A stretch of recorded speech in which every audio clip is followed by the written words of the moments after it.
आप सभी का स्वागत है मेरे YouTube channel Uttarakhand exam study with Nalini में। तो आज हम इसी उत्तराखंड के जो टॉपिक हैं उनको आगे बढ़ाते हुए आज का जो टॉपिक है वो है आपका संगीत कला से संबंधित उत्तराखंड के प्रमुख वाद्य यंत्र। ठीक है, तो चलिए स्टार्ट करते हैं। इसमें मतलब ज़्यादा देरी क्या करनी है, सीधे टॉपिक को ही स्टार्ट करते हैं। इसमें है पहला आपका पहला आता है धातु या घन वाद्य यंत्र। ठीक है, दूसरा आता है आपका चर्म वाद्य यंत्र। ठीक है, तीसरा आता है तार वाद्य यंत्र। तार वाद्य यंत्र बोले या तांत वाद्य यंत्र बोले, वो क्या होते हैं, सेम होते हैं। और चौथा आता है आपका सुसिर या फूंक से बजाने वाले जो वाद्य यंत्र होते हैं उनको क्या बोलते हैं, सुसिर वाद्य यंत्र। तो कौन कौन से पढ़े हमने, चार तरह के पढ़े। एक होता है धातु, जो धातु के बने होते हैं उनको धातु वाद्य यंत्र कहते हैं। दूसरा चर्म, मतलब जो दूसरे जानवरों के या किसी की खाल से बने होते हैं उनको चर्म वाद्य यंत्र कहते हैं। और जो तार से बने होते हैं उनको तांत वाद्य यंत्र कहते हैं। और चौथा आता है आपका सुशिर, मतलब जिनको मुंह के द्वारा जिनको क्या किया जाता है, बजाया जाता है, उनको क्या कहते हैं, सुसिर या फूंक से बजाने वाले वाद्य यंत्र कहते हैं। तो इसमें पहला आता है धातु या घन वाद्य यंत्र। इसमें आते हैं आपके जैसे घंटी, जो मंदिर में जो घंटियाँ होती हैं, जितनी भी घंटी होती हैं वो क्या होती है, आपकी धातु वाद्य यंत्र से बनी होती हैं। दूसरा आता है घंटा के बाद वीणाई, फिर आता है थाली। ठीक है, जैसे कि कांसे की थाली होती है, ये भी आपकी धातु वाद्य यंत्र होती है। फिर घुंघरू, जो पैरों में घुंघरू बांधे जाते हैं।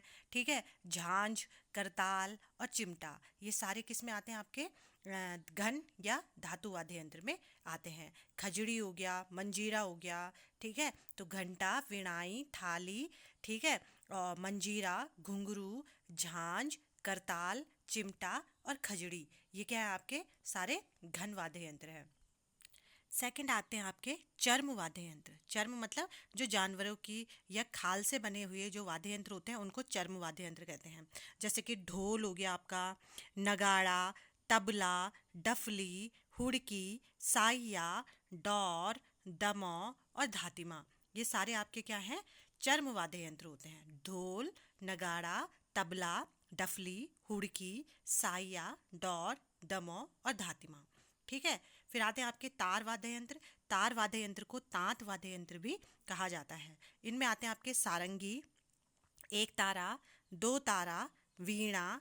ठीक है, सारंगी, एक तारा, दो तारा और वीणा, ये सारे आपके क्या हैं, तार वाद्य यंत्र है जो तार से बनाए जाते हैं। इसके बाद आता है आपका सुसिर वाद्य यंत्र, जिनको कि फूंक से जिनको कि प्ले किया जाता है। ठीक है, सुसिर वाद्य यंत्र में आते हैं आपके जैसे कि तुरही हो गया। ठीक है, रणसिंगा हो गया, रणसिंगा को अंकुरा भी कहा जाता है। ठीक है, फिर आता है नागफणी, फिर आता है शंख, फिर आता है मोछंग, फिर आता है देन एलगोजा। एलगोजा मतलब बांसुरी, बांसुरी को अलगोजा कहते हैं। तो सुसिर वाद्य यंत्र में कौन कौन से आते हैं, तुरही, रणसिंगा जिसको कि अंकोरा भी कहा जाता है, नागफणी, शंख, मोछंग और अलगोजा। ठीक है, और एक ऊर्ध्वमुखी भी होता है और एक मसक बीन भी होता है। जो ये मसक बीन है ना, ये पहले स्कॉटलैंड में जो सैन्य परंपरा होती थी ना, उस टाइम वहाँ पे ये क्या किया जाता था, प्ले किया जाता था। लेकिन अब इंडिया में भी ये क्या हो गया है, फेमस हो गया है। तो ये थे आपके उत्तराखंड में जो प्ले किए जाने वाले इम्पॉर्टेंट वाद्य यंत्र होते हैं। ठीक है, अगर जो आपको वीडियो पसंद आई है तो लाइक, शेयर और सब्सक्राइब करना बिल्कुल ना भूलें। और इसी तरह से नहीं, इससे अच्छी वीडियो आप लोगों को ब्लैक बोर्ड पे देखने को मिलेगी अब कुछ टाइम बाद। अभी फ़िलहाल मैं इसी तरह से जब तक ब्लैक बोर्ड की प्रॉपर व्यवस्था और प्रॉपर वो नहीं हो पाता है, ऐसे ही होगा। लेकिन आप लोगों को बहुत अच्छी अच्छी क्लासेस देखने को मिलेंगी। तो प्लीज़ लाइक, शेयर और सब्सक्राइब करना ना भूलें। Thank you.